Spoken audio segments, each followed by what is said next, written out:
去深吉山睇樹冰，食野生日本大黑熊嘅肉，坐內陸線觀光火車睇雪景，跟老師傅學整蕎麥麵，去日本唯一有定期公演傳統小劇院體驗木製旋轉舞台，仲有好多精彩活動。秋田4日4夜自由行即刻開始。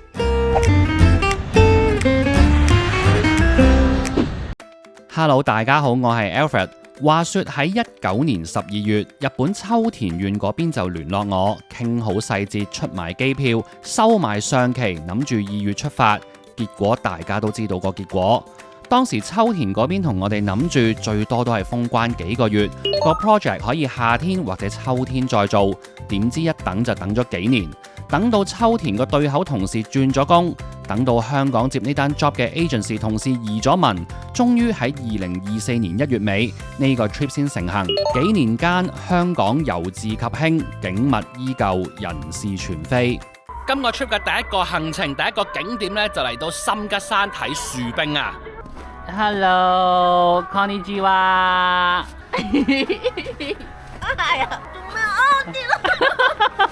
嗱，一嚟到呢度呢，就見到呢度嘅大明星，就係秋田犬北斗啊！咁佢呢已經係7歲噶啦。咁佢平時呢就會喺呢個即係入口嘅位呢個休息站嗰度呢，咁就係歡迎大家嘅。咁呢，大家嚟到呢可以同佢玩下，打個招呼啊咁樣樣。咁佢係非常之親人嘅。頭先我係一埋嚟係1秒鐘，完全唔需要 warm up，佢就已經呢即刻呢係同人玩噶啦，即刻喺度舐我頭先。呢一個位置咧就可以話係深吉山嘅入口啦。咁其實就係一個休息站啦。咁一入到嚟呢，一開手就會見到有一個係賣啲精品店紀念品嘅地方啦。售票處咧就可以買到登山纜車嘅飛啦，同埋就係滑雪場嗰邊嘅飛嘅。咁然後其實呢度咧有好多台凳凳咧就可以俾人喺度休息啦，然後會有洗手間啊。嗱，入到嚟呢個手信店咧，除咗有一般精品之外咧，最緊要咧就係佢哋都會有一啲登山裝備嘅。咁你可以見到好多呢啲咁樣樣嘅冷帽啊，一啲頸巾啊、手套啊咁樣樣。咁所以如果大家裝備唔夠咧，都可以喺登山之前喺度做足準備嘅。俾大家睇下張飛啦。咁其實如果呢度咧買單程咧就係1400 yen，咁我哋呢一個係來回嘅咧就係2000 yen 嘅。上咗嚟纜車啦，咁而家呢個位呢，大概就要坐20分鐘就會上到一個比較高嘅位置，咁我哋就會喺上面嗰度呢，就係睇呢個樹冰啦。咁其實呢一個呢係滑雪場嚟嘅，咁所以如果係玩滑雪嘅朋友呢，都會係喺呢個位出發嘅。坐咗一陣呢，喺一個少少高咗嘅地方呢，就已經見到啲樹係結晒冰。其實頭先我哋揸車嚟嘅時候呢，下面啲樹都係完全係冇冰嘅，即係見到樹葉嗰種。咁而家上到一半咧，就已經白雪雪啦。短短幾個字，我哋就由海拔537米上到1167米，沿途除咗景色有變化，仲會 feel 到越嚟越凍添啊！日本三大樹氷っていうのがあるんですが、どこか知ってますか？嚟到平台嘅山頂站舍，第一件事就係坐低上下堂先，有免費嘅登山響度會同大家講解深吉山嘅地理特性啦，樹冰係點樣形成啦，仲會同大家玩下實驗，等各位喺正式出發前對樹冰有充分了解。上完堂就去整理一下裝備，呢度可以免費借到高筒雪靴、冰爪、行山杖，如果有戴帽啊、手套等等，呢個時間着晒上身就啱噶啦。好凍啊！出面超級凍啊！我頭先個位勁多啊，好玩啊！咁自從即係中學畢業之後咧，都冇上過地理堂啦。咁啱啱咧就喺度上地理堂。全世界咧原來淨係得德國同埋日本先至會有樹冰睇，然後德國其實咧嗰個樹冰嗰個規模都係細啲啦。咁日本咧就有3個地方稱為3大樹冰。咁然後嗰個範圍咧就會係好大啦，然後就會好多樹冰睇。咁今日呢一個地方就係其中一個嚟嘅。而家咧喺度學習緊行路，因為咧除咗着雪 boot 咧，咁我哋仲着咗個冰爪嘅。咁即係好少會咁樣樣噶嘛。即係我之前就係喺挪威都有咁樣樣啦，即係着冰爪去行啲冰川咁樣樣。咁咧嗰個行路嗰個感覺就會好唔同。咁所以而家啱啱出嚟行頭幾步咧，就要適應一下。唔係幾容易嘅，即係成日都好似要撲咁樣。今日咧視野比較差少少啊，因為就係話咧，其實喺呢度嚟講咧，咁樣嘅天氣咧，佢哋覺得係比較暖咗啊，咁所以咧就會令到呢度係有啲霧咁樣樣。哇！可以入去裏面㗎，你睇下。哇！走咗入去樹冰嘅裏面，呢度啲樹冰咧，佢哋又會叫做即係樹怪啦嚇 ，monster 咁樣。其實真係每一棵樹睇落去咧，都會好似係一啲動物咁樣嘅形態嘅喎。咁有啲咧，佢哋仲話好似一隻哥斯拉啊咁樣，咁係真係幾似嘅喎，幾得意，每一隻個樣都唔同嘅。睇下呢一個 monster，佢個姿勢咧就好似喺度鞠躬同你講 Konnichiwa 喺度歡迎你咁樣嘅。真係喎。That's because you have the shoes, it's easier to walk in like deep areas. We don't have the shoes, that's why we cannot go into. 哦，嗱，同大家講講啦，佢呢啲路咧，其實有啲位咧係個雪係淺啲，咁呢邊咧就深啲嘅。咁如果咧，好似我哋咁樣借咗佢呢啲咁樣嘅雪靴同埋冰爪咧，就可以行過嚟呢邊深雪啲嗰啲都行到。咁但係咧，如果係冇呢一啲咁樣嘅冰爪咧，你着普通嗰啲雪靴咧，就行呢邊呢啲淺雪啲，好似阿 Kit 而家咁樣咧，佢就行緊深嗰邊嘅。咁你可以行近啲啲樹冰咯。如果你係就咁冇咗個冰爪得對雪 boot 咧，就唔係幾行到過嚟呢度噶啦。啱啱導遊教我哋啊，嚟呢度咧就一定要咁樣瞓喺度，感受下大自然嘅力量，同埋咧咁樣喺度欣賞下呢度嘅雪景。呢個姿勢咧係好舒服嘅，爽唔爽啊？你又攤過嚟啊！好啊！哦，試下先。哦，瞓覺咯我。哇，好舒服啊！哦，呢個位咧就見到有少少樹葉露咗出嚟啦，就冇完全係俾嗰啲結晶遮晒。咁你可以見到佢樹葉原本嗰個形態。因為樹冰咧唔係話喺所有嘅樹或者所有嘅葉上面咧都會形成嘅，佢係一個特定嘅品種先至可以即係做到樹冰呢個效果。呢個地方咧係滑雪場嚟㗎，咁所以除咗睇樹冰之外咧，我哋一場嚟到梗係要滑下雪啦。嗱，一般人滑雪咧係要好多裝備嘅，咁但係咧高手就好似我咁咧就唔需要太多嘢啦，就有一嚿咁樣嘅一嚿膠嘅類似一個鏟咁嘅嘢咧就得㗎啦。咁等我呢啲高手咧表演下俾大家睇啦。佢以為呢啲係滑雪咯，滑雪啊！上滑梯。頭先教練係咁講嘅，佢話咁樣係滑雪啊！大家睇我表演俾大家睇啦。咁我哋坐咗喺度，咁前面有個手抽嘅。好痛！我已經想跣落去啦，我都驚啊！咁咧佢係捉住個手抽先。好啦，訪問下呢個選手嘅心情點啊？第一次玩呢個滑雪。唔係佢一坐咧，其實已經要跣啦。咁要用兩隻腳踭咁樣咧去頂住佢咯。如果唔係佢係勁快咁樣會跣落去。好啦。OK，ready go。OK， 好啦，咁啊到我啦，而家先俾個 POV 大家睇睇。哇！哇！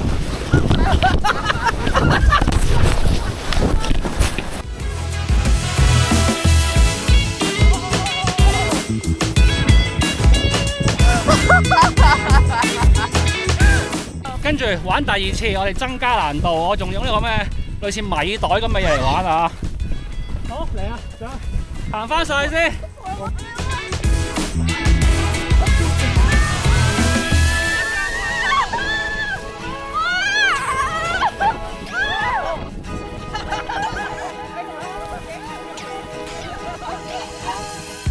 快好多。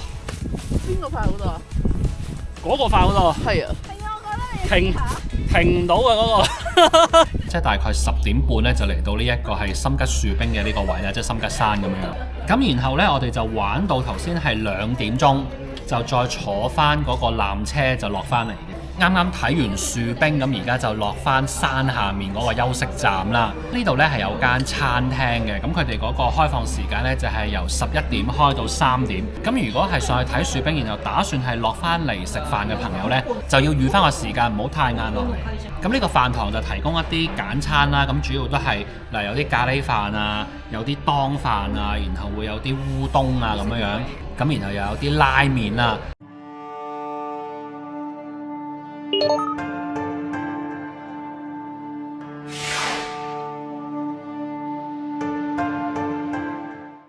離開咗亞人滑雪場咧，揸咗幾個字車，咁就嚟到咧今晚要住嘅溫泉酒店。呢一間溫泉酒店咧都好有特色嘅喎。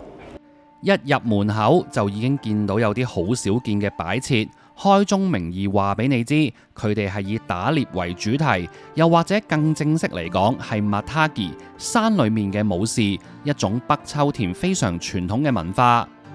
呢間溫泉酒店有本館同別館2棟建築，總共有18間房，有啲係和室，有啲係洋室，有唔同大細，最大嗰間可以瞓9個人。睇緊呢間就係喺2022年先起好嘅特別室，旺季嘅話，一晚房價大約係35,000 yen， 細啲嘅房呢就2萬幾 yen， 包埋晚餐早餐。book 房嘅時候可以揀埋夜晚食乜，有幾個套餐。不過啲套餐都係時令嘅，有乜食就要睇你咩季節去啦。正所謂靠山吃山，呢度更加係主打 Matagi， 餐廳就提供深山料理。除咗有喺山上面採集嘅山珍，更加有喺山裏面打獵打返嚟嘅野生肉類，例如鹿肉、紅肉、兔肉等等。當中最傳統嘅就係紅肉鍋，湯鍋嚟嘅，裏面放咗野菜、蘑菇、植物等等，係一款好樸素嘅鄉村料理。肉質味道以常見嘅食材去比較就有啲似羊肉，但都有明顯分別㗎，真係要食過先可以理解。至於點解呢度嘅人會有食紅肉嘅習慣，轉頭再同大家詳細講。食飽飯唞一陣就可以去浸溫泉啦。再提提各位，日本嘅大浴場係唔可以影相拍片㗎，我哋係有酒店特別安排先可以拍。呢度嘅源泉叫做打當溫泉。源泉溫度大約係56度，分為小浴池、大浴池同埋露天浴池。一望無際嘅雪景對我嚟講，都係浸溫泉一個好重要嘅元素嚟㗎。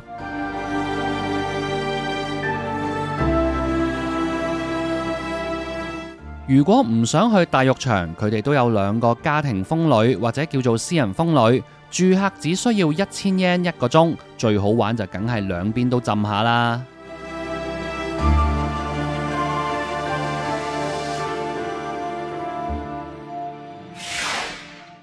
咁多位早晨啊！今朝咧好早就起身啦，7點鐘就起咗身啦。咁因為咧酒店安排咧就清咗場俾我哋拍下佢哋嗰個大浴場啊，嗰個溫泉啊。咁拍完溫泉之後咧，我哋就去咗食早餐啦。食完早餐，今日嘅第一個景點咧都唔使搭車住嘅，因為我哋會去參觀酒店裡面嘅一個博物館。Matagi 嘅意思就係指自古以嚟喺深山以狩獵為生嘅獵人。秋田縣北部嘅亞人地區更加以 Matagi 之鄉聞名。呢個資料館就詳細介紹咗相關嘅歷史文化。亞人自古至今都係屬於鄉郊地區，附近有大量山林，野生動物亦喺度大量繁衍。古時嘅人靠山吃山，春天就上山採集野菜，夏天就去釣魚，秋天就食蘑菇，到咗冬天就會走入深山打獵。時至今日，亞人地區依然有獵人嘅需求，因為山裡面嘅動物如果太多，會唔夠嘢食，動物就會走落山，去到民居附近覓食，即係好似香港啲野豬咁。不過亞人呢度嗰啲就係肉食嘅大黑熊，俾佢走落山就有啲危險，所以每年都需要有獵人上山打獵，有計劃咁適量控制野生動物嘅數量，達至生態平衡。打咗嘅動物就會攞去食用。而家亞人大約仲有20個獵人，平均都80歲㗎啦。呢個年代冇乜後生仔肯入行啦。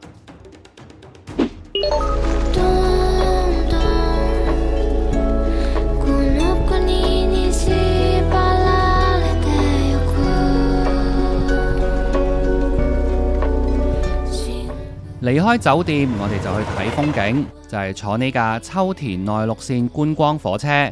網上有人話有唔同路線揀嘅，不過嚴格嚟講，其實佢只有一條路線，但係就分咗唔同方向，以及可以喺唔同嘅車站上落車，所以都有唔同玩法，可以睇到唔同嘅風景。我今次呢，就喺亞人 Matagi 站上車，去到亞人合站落車，算係中間一段嘅路線。沿途有7個站，途中會經過最靚嘅打卡位，紅色嘅大佑村橋梁。不過呢條橋最靚個 view 就唔係喺火車上面睇，係調翻轉頭喺另一邊馬路望翻去橋嗰邊，成程車舒舒服服，影下相周圍望下，話咁快就落車啦。搭觀光火車就唔使預先買飛，上車攞張整理券，落車先去車站俾錢就得㗎啦。呢個車站仲有洗手間、餐廳同埋商店添。嗱，啱啱咧有人 shopping 啊嚇，喺火車站都有得 shopping，買啲咩啊？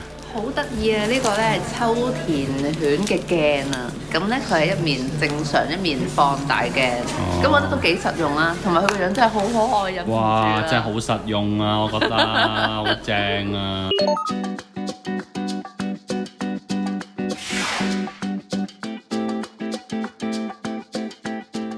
啱啱我哋就坐嗰個內陸火車去到亞人合站啊，咁跟住呢，我哋就再揸車，然後就嚟到而家呢一個餐廳咁啊，預備食飯啦。呢一間餐廳呢，我覺得最正呢就係成間餐廳嘅格局啊，因為大家可以見到啦，喺呢一個位呢，係有勁大個位係擺咗一個流水嘅裝飾品喺度嘅，係做一個擺設，勁大嗰嚿嘢。咁如果喺香港嘅話呢，嗰度絕對係要擺翻張台，然後呢可以坐6至8人嘅。咁呢一度呢，就係有咁樣嘅餘裕嘅空間，可以呢就擺一嚿咁樣嘅裝飾品喺度，就做少6至8個人嘅生意都完全冇問題嘅。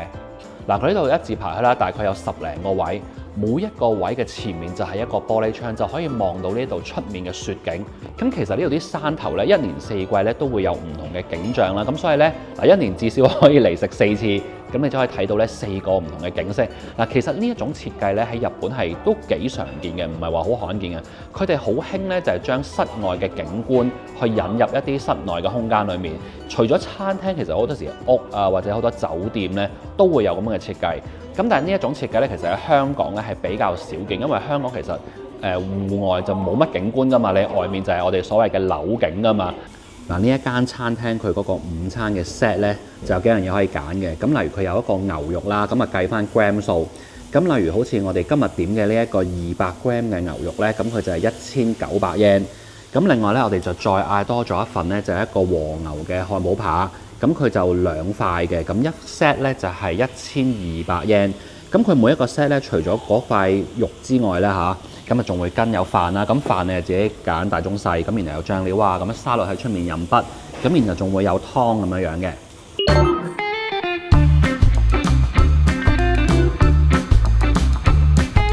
啱啱換咗衫啦，準備整咧蕎麥麵啊！見到佢啲顏色係由淺色咧慢慢變深色，同埋一邊攪勻嘅時候咧，聞到好香嘅蕎麥味啊！頭先老師教我哋咧，將個麵團做到嗰個柔軟度咧，大概就係類似我哋咧個耳珠嗰個感覺。如果咧摸落去差唔多個硬度咧，就 OK 噶啦。嗱，因為而家呢個 step 咧就係要將呢一嚿麵團咧整到好似個麵咁樣樣，好滑好有彈性嘅。咁所以咧我就俾阿 Kit 咧試一試睇下佢而家呢個嘢成唔成功先。好，得唔得啊？幾好，幾似啊！係咪我彈啲啊？係你彈啲，你彈啲。走啦，繼續整。而家用呢支棍咧，再加上全身嘅力咧，去將佢咧壓扁，轉埋另一個方向，再壓多一次，重複呢個步驟咧3至4次，咁就 OK 嘅啦。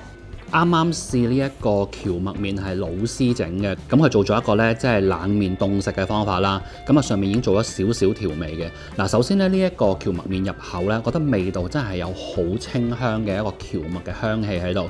因為呢都唔係話喺日本間鋪頭食蕎麥麵呢，你都會食到麵條本身自帶嘅香氣嘅。然後味道方面呢，要特別推介一下佢呢一樣嘢，佢係一個呢一度特產嘅白蘿蔔，咁就係一個大管嘅大根啦。其實呢一間鋪頭咧，出面佢哋就有自己嘅田，係種一啲自己嘅農作物嘅。咁呢一個大管大根都係佢哋啱係摘咗，然後就攞入嚟做。咁呢一個大管大根嗰個味道咧，就唔係平時我哋食嗰種白蘿蔔嘅清甜，而係咧會有一種咧好接近好似 wasabi 咁樣樣嘅辛辣嘅味道。但係佢嗰個味道咧就冇咁強烈嘅，少少。咁加咗落去呢一個蕎麥麵度咧，成個感覺咧係好清爽，呢個真係幾好食㗎。啱啱煮起咗呢一個麵咧，就係頭先我自己做嗰個啦。整起個麵之後咧，老師就話咧，煮完之後咧，個麵係會闊翻少少嘅，所以咧切嘅時候咧，其實係要切翻幼啲，咁出咗嚟個效果咧，先至會啱啱好。咁老師話咧，我可以切翻幼少少，咁就完美啦。嗱，老師當然係講得好啱啦，不過咧，老師咧就有所不知，因為咧其實點解會切到呢一個咁樣嘅粗幼咧？我話俾你知就係因為咧。我中意食呢個粗幼啊嘛，明白？啱啱計算咗㗎。當你切到咁幼，然後再滾起，跟住肥翻少少，嗱呢一個粗幼就啱啱好係我最中意嘅。等我試一試先。哇，好食到啊！唉，真係唔使講啦。我仲有好多麵，我攞出去賣啊！我攞出去賣啊，賺錢啊！好啊，走啊！食完麵就去酒店 check in。呢個 trip 晚晚都搬，我自己玩就唔會咁樣安排嘅，但做嘢為咗拍攝方便就冇辦法啦。今晚住呢度係一間小型嘅溫泉旅館，房裡面冇浴室嗰種，要同其他房客 share。呢間旅館嘅最大賣點就係有隻秋田犬喺度招呼客人。佢想翻屋企，佢想翻屋企。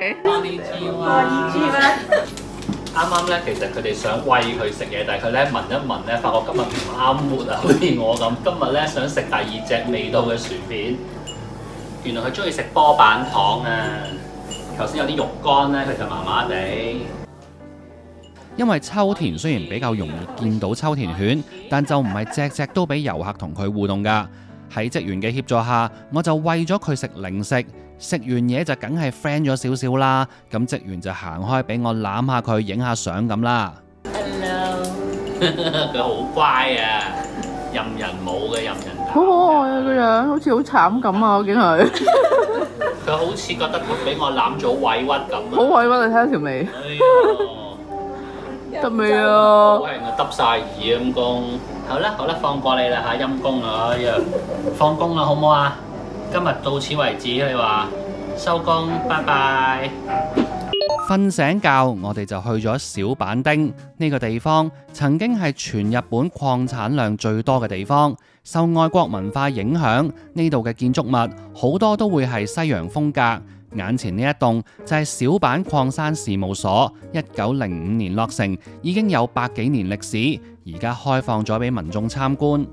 入到嚟礦山事務所，第一個任務咧就係話試下拎起呢一嚿礦石，咁聽聞係非常之重，就好似咧雷神騎入嗰個錘咁，即係唔係人人拎得起嘅。如果拎得起嘅話咧，應該就係天造之材，骨骼精奇咁樣樣。咁等我試一試啦。嘿，哇，咦嗱，表面上好超難，其實我扮嘢嘅啫，其實唔係嘅。哇，好輕啊呢嚿嘢，哇，冇問題，我完全 OK 啊。好，我快啲放翻低啦。哇！玩完嚿石，我哋就去到1樓露台，呢度可以睇到當年穆斯林同俄羅斯嘅文化點樣影響咗小阪礦山事務所嘅建築風格。呢個上下開嘅趟窗就做咗一個木作嘅機關，可以喺任何位置停低。哇，真係喎！哇，呢個 design 好好啊，屋企都想整翻個啊！呢座3層木製嘅建築係明治時代文藝復興風格嘅代表，曾經係當地礦業嘅辦公室，而家就成為咗資料館，介紹小阪嘅歷史文化，而且仲保留咗好多古董文物添。呢一張台呢，就係120年前社長嗰張台啦。嗱，唔係講笑話，望落去 condition 咧真係 keep 得好好，好新淨，好靚嘅。落翻1樓就有商店明治百年堂，除咗有一般嘅紀念品，仲有一啲當地特產，例如葡萄酒同蜂蜜。我哋啱啱頭先睇過啦，呢一帶咧種咗好多合金寬樹啦，就係為咗解決環境污染嘅問題。咁喺呢一頭附近咧種咗好多呢個樹啦，就成為咗呢一個地區嘅特產。我而家手上呢一個咧就係合金寬蜂蜜。呢一個蜂蜜咧花香味好明顯，我覺得咧佢個甜度咧冇平時啲蜂蜜咁甜，係偏向咧清香啲嘅。喺小阪礦山事務所隔離就有當年作為辦公室娛樂設施嘅康樂館，佢就喺1910年落成，外西內日，係全日本現今唯一一個仍然有定期公演嘅木造戲棚。一入嚟咧，我已經聽到啲火影忍者嘅 background music， 我而家成個人好激動啊！快啲入嚟睇下先。呢個日式小劇院2006年獲指定為國家重要文化財，好多著名嘅演員都喺度表演過。其中最值得欣賞就係呢一個起源於日本嘅圓形旋轉舞台，直徑接近10米，表演嘅時候，工作人員就喺地下室人手推動全木製嘅機關，咁個舞台就會360度旋轉，非常 high tech。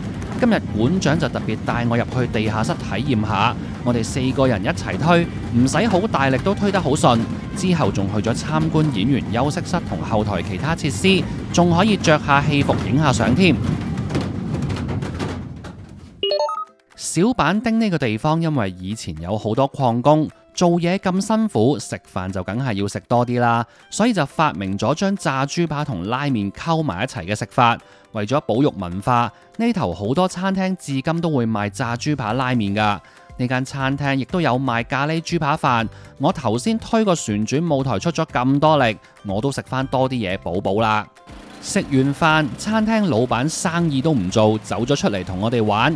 佢知道我哋係香港人，屋企唔會落雪，冇乜機會鏟雪，於是就攞咗部鏟雪機出嚟俾我哋試試。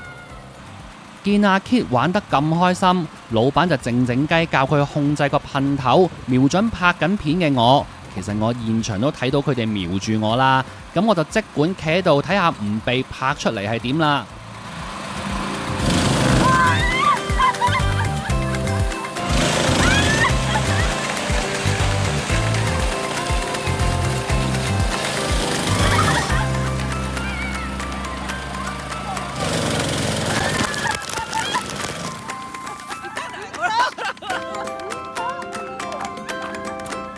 老闆見我哋咁高興，攞多部機出嚟俾我哋玩。我哋同秋田嘅同事輪流喺度鏟雪，玩到唔捨得走啊！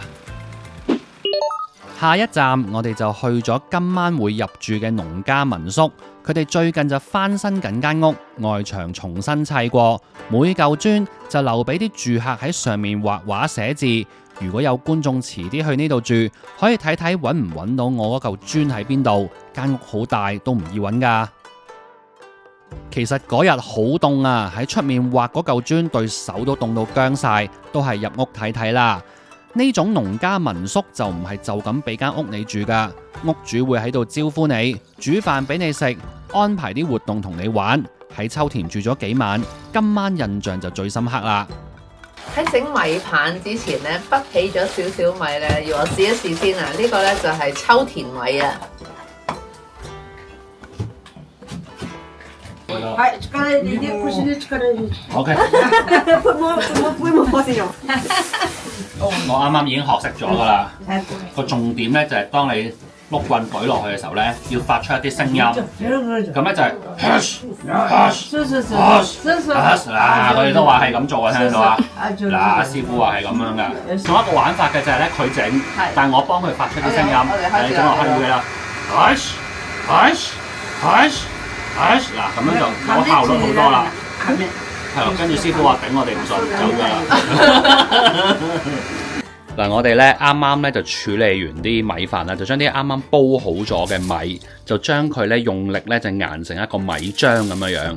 咁跟住咧，而家阿 K 係做緊乜咧？就係首先咧就猜一個飯團。咁呢個飯團咧，我哋要好精準，大概咧就係120 gram。我哋就會攞一個做呢個米棒專用嘅木棍。咁咧嗱，呢個木棍咧就有一邊尖一邊粗啲嘅，咁大家就千祈唔好搞錯，我哋係將佢咧穿喺粗嗰邊嘅。咁然之後咧，我哋就會再將佢碌成一碌棒，就唔係成個波咁樣樣。咁整好咗一碌棒之後咧，我哋就攞去燒噶啦。穿起咗個米棒，咁而家咧就攞過去後面燒啦。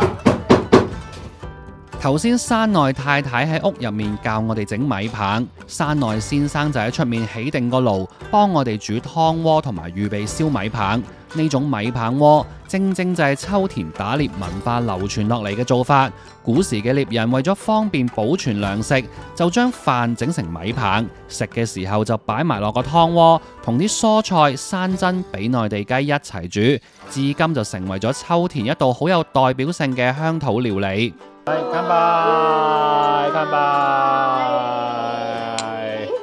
我哋成班人喺出面一邊整米棒鍋，一邊飲下嘢傾下偈。話咁快就到咗晚飯時間，山內太太已經準備好其他食物啦。不過佢哋仲有啲嘢搞喎。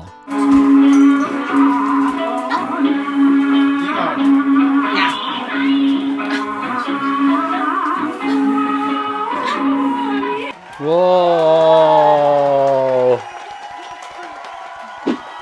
早晨，今朝咧，我哋又會去同秋田犬玩遊戲啦。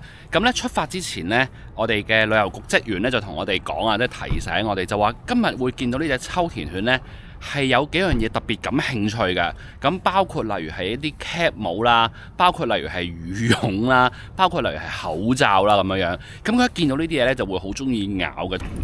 哦，OK，good boy，good boy。Oh my gosh！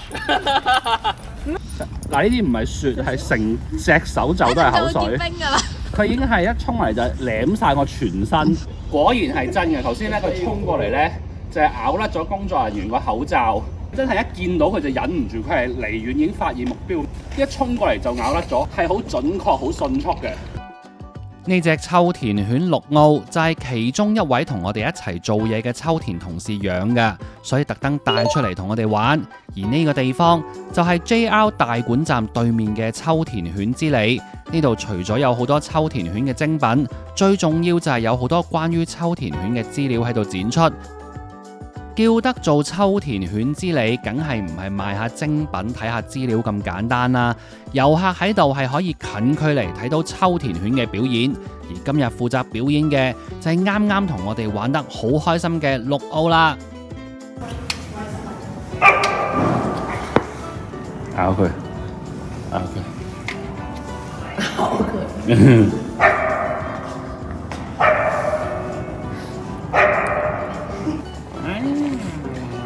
咬佢，咬佢。